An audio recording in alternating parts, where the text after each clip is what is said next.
وانر طريقي كي أراه يطيب لله رب العالمين تطيب. بسم الله الرحمن الرحيم. الحمد لله رب العالمين، وصلى الله وسلم على نبينا محمد وعلى آله وصحابته ومن تبعهم بإحسان إلى يوم الدين. أما بعد فالسلام عليكم ورحمة الله وبركاته. Chers frères, chères sœurs, nous continuons l'explication du livre La croyance des gens de la Sunna et du consensus par le Cheikh Mohammed ibn Salih al-Uthaymin rahimahullah. Et le Cheikh nous dit: nous croyons que rien ne ressemble à Allah le Très-Haut, car ses attributs sont parfaits. قال الله تعالى ليس كمثله شيء وهو السميع البصير. Il n'y a rien qui lui ressemble et il est l'audient, le clairvoyant. وقال تعالى لا تأخذه سنة ولا نوم. Nous croyons que ni somnolence ni sommeil ne le prennent, car il possède les attributs de la vie parfaite et de la qayyumiyya. Donc, nous croyons que rien ne ressemble à Allah le Très-Haut, car ses attributs sont parfaits. Ensuite, il a cité un verset, laysa kamithlihi shay wa huwa as-sami'ul basir. Ce verset, en réalité, nous l'avons évoqué plusieurs fois, et nous avons évoqué notamment que ce verset est très très important pour comprendre la façon dont il faut approcher la foi au nom et aux attributs d'Allah. Puisque ce verset nous fait comprendre plusieurs choses. Que premièrement, rien ne ressemble à Allah. Laysa kamithlihi shay. Walakin, en même temps, il est l'audient et le clairvoyant. Wa huwa as-sami'ul basir. Donc, ça signifie que certes, rien ne lui ressemble. Nous ne pouvons pas faire d'anthropomorphisme. Nous ne pouvons pas dire qu'Allah est comme ci ou comme ça, faire du takyif, du comment, mais qu'en même temps, il est as-sami' wal-basir. Et ça, c'est des choses que nous comprenons. Il entend et il voit. Donc, quand on prend tous ces sens qu'on vient d'évoquer là maintenant, on dit que Allah a des attributs. Nous comprenons le sens de ces attributs et nous disons que ces attributs lui conviennent. Ce sont des attributs qui conviennent à sa majesté. Et pour illustrer un petit peu tout ce que nous venons de dire là maintenant, cette phrase que nous venons de dire, nous rappelons encore une fois cette histoire, en réalité qui est authentique. Lorsque un homme est venu voir l'imam Malik rahimahullah, il lui a dit: Ar-Rahmanu ala al-arsh istawa, kayfa istawa. Le tout miséricordieux s'est établi au-dessus de son trône. Comment s'est-il établi? L'imam Malik, touché par cette réponse, a baissé la tête très longtemps, puis a relevé la tête et a dit: l'établissement est une chose connue, le comment est une chose inconnue, la foi en l'établissement est une chose obligatoire, et la question sur le comment, pas sur le sens de l'établissement, la question sur le comment est une innovation. Et donc, ça, ce sont des règles qu'il faut absolument bien comprendre et que nous avons déjà évoquées dans le passé. Et je soulignerai également une autre chose. Allah nous dit dans ce verset: wa huwa as-sami'ul basir, et il est l'audient, le clairvoyant. L'audient, as-sami', c'est celui qui entend absolument tout. Wal basir, c'est celui qui voit absolument tout. Et au-delà des règles que nous évoquons dans ce cours concernant les noms et les attributs d'Allah, il y a une réalité. Une réalité qui est que nous devons profiter de ces règles-là. Nous devons profiter de cette foi, ou de notre foi dans les noms et les attributs d'Allah. Parce que croire aux noms et aux attributs d'Allah, ce n'est pas simplement connaître ces règles-là concernant ce qu'on a évoqué dans le passé, qui sont le ta'til, le fait de croire aux noms et aux attributs d'Allah sans faire de ta'til, sans faire de tahrif, sans faire de tamthil, de takif. C'est des choses que nous devons savoir. Mais il faut aussi que nous profitions de cette foi dans les noms et les attributs d'Allah dans notre vie de tous les jours. Donc maintenant qu'on a compris qu'il fallait qu'on affirme les noms et les attributs d'Allah qui sont dans le Coran et qui sont dans la sunna du prophète Mohammed sallallahu alayhi wa sallam, eh ben, il faut aussi qu'on applique ces choses-là. Qu'est-ce que ça veut dire? La foi, elle a concrétisé le fait la foi au fait qu'Allah entend et voit tout. Ça signifie que quand je dis une bonne parole, je sais qu'Allah m'entend. Et j'espère que je vais me rapprocher d'Allah par cette parole. J'espère être récompensé par Allah pour cette parole. Ça signifie que quand je dis une mauvaise parole, ou quand j'ai envie de la dire, je sais qu'Allah m'entend. Donc si je l'ai dite, je sais qu'Allah m'a entendu, et j'ai peur qu'il soit en colère contre moi, je demande pardon pour ça. Et si j'ai envie de la dire, je reviens sur cette chose-là, et je la délaisse, cette mauvaise parole, parce que je sais qu'Allah va m'entendre si je la prononce. Et pareil pour les actions. Je sais qu'Allah voit. Je sais qu'Allah me voit quand je suis tout seul, quand il n'y a pas d'être humain autour de moi. Mais Allah me voit. Allah sait parfaitement ce que je fais. Il me voit et il m'entend. Quand je l'invoque, il m'entend. Quand je suis dans une position où j'ai besoin d'aide, et j'ai besoin de son aide, il me voit. Mais il faut aussi penser au fait que si on commet un péché, Allah va nous voir également. Donc vous voyez à quel point, en réalité, la foi dans ses noms et ses attributs, ce sont des choses qui nous amènent à concrétiser la ilaha illallah. À concrétiser, nul ne mérite d'être adoré, sauf Allah. Ensuite, il a cité une partie d'un verset qui fait partie de Ayatul Kursi. Nous avons déjà expliqué Ayatul Kursi. C'est pour ça que nous allons passer à la suite, où le cheikh nous dit: nous croyons qu'il ne commet d'injustice envers personne, car sa justice est parfaite. Naam. Allah n'est absolument pas injuste. Sa justice est absolument parfaite. Ça, c'est une chose en laquelle il faut absolument croire. Bien au contraire. Non seulement Allah n'est absolument pas injuste, mais sa générosité à l'égard des serviteurs est immense. Nous commettons des injustices jour et nuit. Wallah, nous avons un Seigneur généreux, il faut qu'on y pense tout le temps. Ibn Abbas radiyallahu anhuma nous rapporte que le prophète Mohammed sallallahu alayhi wa sallam a dit, Allah a écrit les bonnes et les mauvaises actions. Ainsi, si quelqu'un songe à faire une bonne action mais ne l'accomplit pas, Allah lui écrit une bonne action.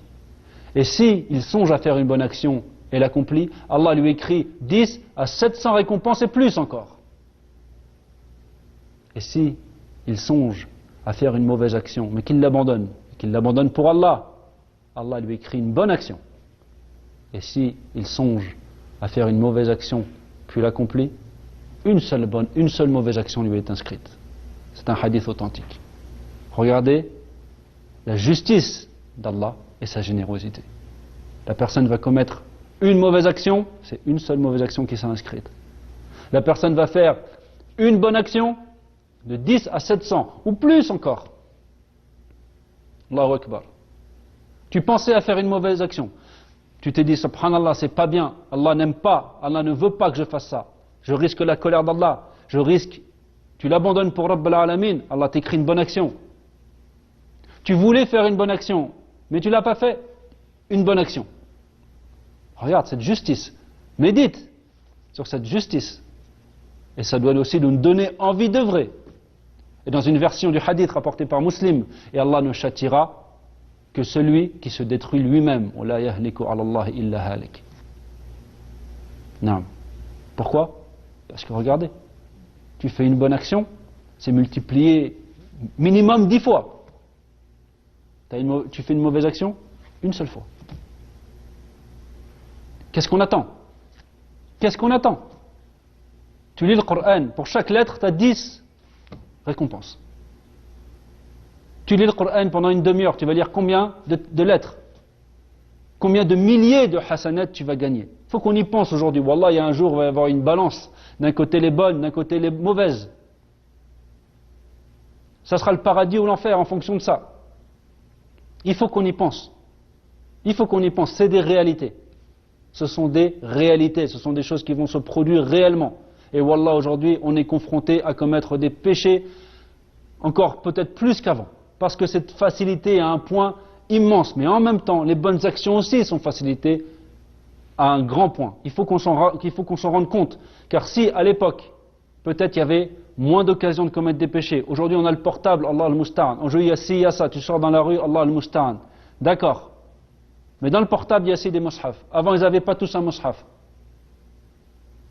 Maintenant, tu peux écouter le Coran partout. Tu peux lire le Coran partout. Tu peux écouter un cours partout. Tu peux écouter un rappel qui peut-être va être une cause pour toi de bonheur dans cette vie et dans l'au-delà, partout. Tu peux faire du bien plus qu'avant. Tu es loin de ta famille, tu es loin de tes parents. Téléphone. Téléphone. Téléphone. Tu peux faire du khair énormément. On demande à Allah qu'il nous facilite. Ensuite, le cheikh nous dit, et nous croyons qu'il n'ignore point les actes de ses serviteurs car sa surveillance est parfaite et il cerne toutes choses de son savoir. Nous croyons que nulle chose ne peut réduire l'autorité d'Allah, que ce soit dans les cieux ou sur terre, car son savoir et sa puissance sont absolus. قال الله تعالى إنما أمره إذا أراد شيئا أن يقول له كن فيكون.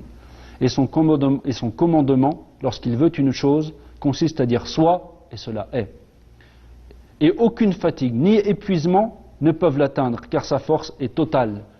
قال الله تعالى ولقد خلقنا السماوات والأرض وما بينهما في 6 أيام وما مسنا من لغوب. Certes, nous avons créé les cieux et la terre et ce qu'il y a entre eux en 6 jours, sans éprouver aucune fatigue. Donc évidemment, ce que je viens de lire, je pense que c'est assez clair et évident. Mais il y a une chose quand même que j'aimerais évoquer. On a parfois entendu dans le passé que certaines personnes disaient qu'apprendre le tawhid était une chose qu'on pouvait faire en 10 minutes. Ou en quelques minutes. Quelques cours et c'est réglé. Alors évidemment, si on parle simplement de règles théoriques, c'est-à-dire le fait de lire quelques pages et de se dire j'ai compris le tawhid parce que j'ai compris que Allah était le Seigneur de tout l'univers, j'ai compris avec ma tête, j'ai compris que Allah est le seul à mériter d'être adoré, j'ai compris qu'Allah a la perfection absolue et j'ai l'impression que ça y est, le tawhid je l'ai réalisé, ça c'est une erreur. Parce qu'en réalité, pour réaliser le tawhid, il faut bien plus que 10 minutes. Le tawhid c'est ça. Le tawhid c'est de se rendre compte, ressentir que sa surveillance est parfaite. Et donc, éviter énormément de péchés. Je dis énormément parce que personne n'est à l'abri de commettre des péchés et on en commet tous. Mais il y a des gens qui en commettent sans se soucier qu'ils ont un Seigneur qui les voit et les entend. Et ça, c'est une énorme diminution dans le tawhid. Et il y a des gens qui parfois tombent dans le péché, mais se rappellent qu'ils ont un Seigneur qui pardonne et ils font tout ce qu'ils peuvent pour le craindre. Ça, c'est autre chose. Ça montre une concrétisation du tawhid. Et il cerne toute chose de son savoir. Nul ne peut réduire l'autorité d'Allah, que ce soit dans les cieux ou sur la terre, car son savoir et sa puissance sont absolus. Voilà ce que nous devons avoir dans notre cœur. Mais ça implique plusieurs choses. Ça implique le fait de travailler. Évidemment, nous ne pourrons obtenir le tawhid, ce tawhid, cette unicité, mettre en pratique cette unicité, nous ne pourrons le faire qu'avec la réussite d'Allah. Ensuite, va falloir travailler, va falloir faire les causes, va falloir invoquer, va falloir craindre Allah, va falloir choisir ce qu'Allah aime, va falloir apprendre qui est Allah, va falloir apprendre qui est notre Seigneur, va falloir être sincère quand on fait des œuvres. Quand on lit le Coran, il va falloir être sincère et non pas lire le Coran pour que des gens nous disent « Mashallah, tu récites bien ». Quand on fait la prière et qu'il y a quelqu'un à côté de nous, il faut faire attention. Il ne faut pas faire ça pour que les gens disent « Mashallah, il a une prière, il est concentré, Mashallah, c'est une personne... » Ou si Allah il te donne du khushu' et que Mashallah pendant ta prière, tu as envie de pleurer ou que tu pleures. Puis que Shaitan vient te voir et te dit si les gens t'entendaient un petit peu pleurer, ton image serait bonne à leur égard. Vous voyez ce genre de choses-là, l'ostentation, le truc comme ça. Ça, ce sont des gens qui ont concrétisé le tawhid, qui ne tombent pas dans ces choses-là. Et ça, c'est pas en 10 minutes. Ça, c'est pas en 10 minutes la sincérité. Ça, c'est pas en 10 minutes que le jour où tu as un problème, tu ne te tournes que vers Allah. Dans ton cœur, tu es tourné vers Allah. Évidemment, tu fais les causes. Mais toi, tu penses à Allah, tu es avec Allah. Donc ça, c'est une chose, c'est pas n'importe qui en arrive là. Ce sont des gens qui ont réalisé le tawhid. Il a un problème, il a besoin de quelque chose, il place sa confiance en Allah. Il a la certitude qu'Allah va le sauver. Il pense du bien de son Seigneur, il ne pense pas du mal d'Allah. Ça, c'est une concrétisation du tawhid, wallahi, ça se fait pas en 10 minutes. Wallah, ça se fait pas en 10 minutes. Ça se fait en beaucoup plus que ça. Et puisque on ne pourra y arriver que par la grâce d'Allah, une des principales causes que chacun d'entre nous doit faire pour arriver à concrétiser cette unicité, à concrétiser cette adoration exclusive d'Allah pour laquelle nous sommes créés, alors c'est l'invocation.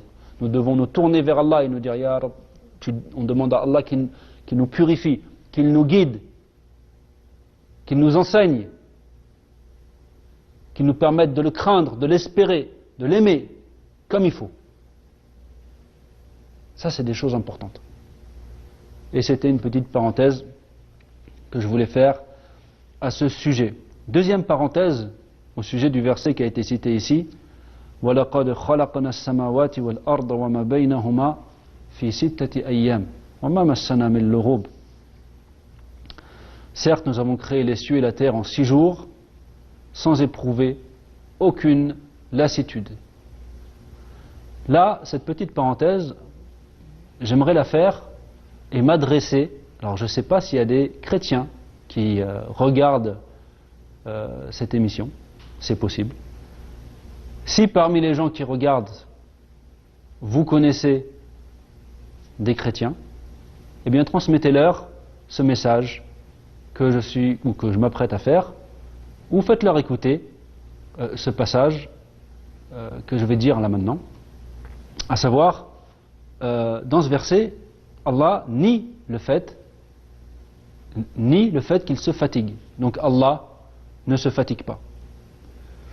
Et c'est évidemment une chose qui va à l'encontre de ce que les chrétiens croient, puisque il y a dans la Genèse le fait, dans les premiers versets de l'Ancien Testament, le fait qu'Allah se serait reposé le 7e jour. Évidemment, cette chose-là est impossible et ça fait partie des choses qui ont été falsifiées de la Torah. Mais j'appelle les chrétiens et je leur dis regardez la pureté de notre croyance, de la croyance islamique. Regardez. Allah a fait descendre des livres. Pourquoi les a-t-il fait descendre? Il les a fait descendre pour que ces livres soient un guide vers lui. Comment pouvez-vous imaginer que Allah a fait descendre un livre, puis que dans ce livre, Allah, dans les premiers versets, s'attribue un défaut, la fatigue, et le besoin de se reposer. Donc ça, c'est quelque chose auquel il faut réfléchir. Et Wallah, je parle, c'est pas avec méchanceté, mais c'est pour appeler, pour vous appeler à croire en l'islam, cette religion qui est pure. Regardez la croyance, la pureté de la croyance islamique. Nous croyons en Allah, en Dieu, le Seigneur des cieux et de la terre. C'est lui seul qui mérite d'être adoré, il a une perfection absolue, aucun défaut, aucune faiblesse. Il ne ressemble pas aux créatures, il ne lui appartient pas d'avoir un fils. Comment pourrait-il avoir un fils? A-t-il des besoins? Il faut méditer ces choses-là. Je vous appelle également à lire le Coran, lire une traduction. C'est le dernier livre qui a été révélé. C'est le dernier livre qui a été révélé. Si vous prétendez croire en Dieu, vous dites que vous croyez en Dieu, et vous délaissez le dernier livre qui a été révélé, sans s'y intéresser, sans même acheter une introduction pour lire ce qu'il y a dedans. C'est étonnant. C'est le dernier livre qui a été révélé. Si vous receviez des lettres, si on vous dit par exemple, une personne a envoyé 5 lettres, vous a envoyé 5 lettres, d'accord? Vous allez lire la 4e sans jamais lire la 5e? Il faut lire ce dernier message qui a été envoyé. Et également, une chose que je vous appelle à méditer, c'est, regardez, comment Dieu, Allah, protège la religion islamique. Nous avons un livre qui est le même, qui n'a pas été falsifié depuis plus de 1400 ans. Nous avons une religion qui a été protégée et qui n'a pas été falsifiée. Les musulmans savent prier depuis 1400 ans et ils prient pareil. Ils jeûnent, le même jeûne que le prophète Mohammed sallallahu alayhi wa sallam. Ils font le pèlerinage. Ils pratiquent leur religion comme c'était à l'époque. Parce que c'est une religion qui a été protégée. Et le fait qu'elle ait été protégée montre que c'est la religion agréée de Dieu. Pourquoi aujourd'hui nous trouvons qu'un chrétien ne peut pas affirmer qu'il priait comme à l'époque de Jésus, ou comme à cette époque-là? C'est pas possible. Les chrétiens aujourd'hui ne prient pas comme à l'époque. Et s'ils devaient apprendre comment prier, ça serait, on sait très bien que la prière des chrétiens, c'est pas quelque chose de clair pour eux. Quand on pose la question à un chrétien, comment tu pries, voilà, chacun un peu à sa façon. C'est pas quelque chose de clair. Regardez la religion islamique, elle est claire, elle est déterminée. À partir du moment où une personne est musulmane ou musulmane, rien de plus simple pour elle, que ce soit d'apprendre sa croyance, que ce soit de prier, de jeûner, de donner l'aumône légale, que de faire le pèlerinage. Toutes ces choses-là sont claires. Toutes ces choses-là sont claires et protégées, avec un livre protégé depuis 1400 ans. Comparez donc cette chose-là avec l'évangile, par exemple, qui aujourd'hui a plusieurs versions de l'évangile, avec des contradictions entre elles, avec une religion qui n'est clairement pas protégée. Si la religion de Dieu c'est le christianisme, pourquoi Allah ne la protège pas? Et pourquoi Allah protège l'islam? Ça, c'est une question qu'il faut méditer.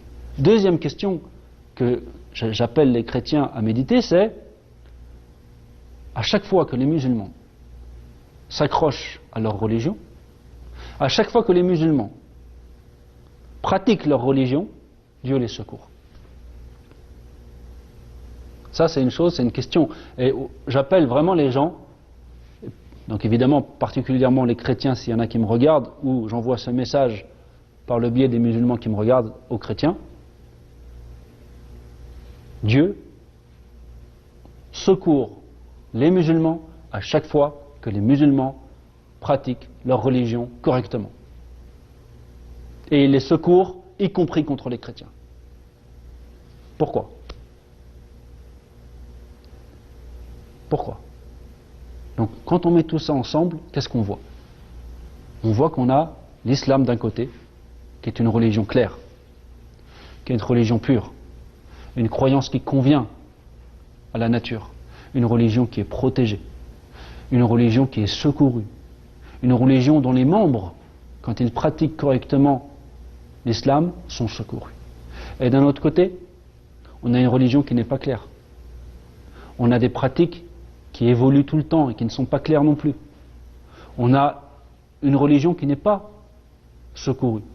Et des gens qui la pratiquent qui ne sont pas secourus non plus, puisque le jour où les musulmans pratiquent leur religion correctement, c'est l'islam qui est secouru.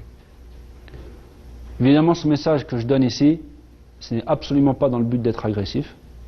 C'est simplement des éléments de question que je pose pour que certaines personnes réfléchissent et choisissent le chemin du paradis et évitent l'enfer, car en tant que musulmans, nous nous devons de vouloir le bien pour les autres. Nous devons de vouloir le bien pour les gens d'une manière générale. Donc nous demandons à Allah subhanahu wa ta'ala qu'il fasse de nous des causes de bien pour les gens, qu'il nous permette d'avoir un comportement exemplaire à l'égard de ceux qui ne sont pas musulmans, afin de leur montrer ce qu'est la religion réellement. Et on demande à Allah subhanahu wa ta'ala qu'il secourt les gens qui ont besoin d'être secourus dans cette vie. Et on demande à Allah subhanahu wa ta'ala qu'il nous donne une bonne fin, qu'il nous donne le bonheur dans cette vie et dans l'au-delà. هذا والله أعلم وصلى الله وسلم على نبينا محمد. بحبنا للدعوة لله رب العالمين تطيب نسعد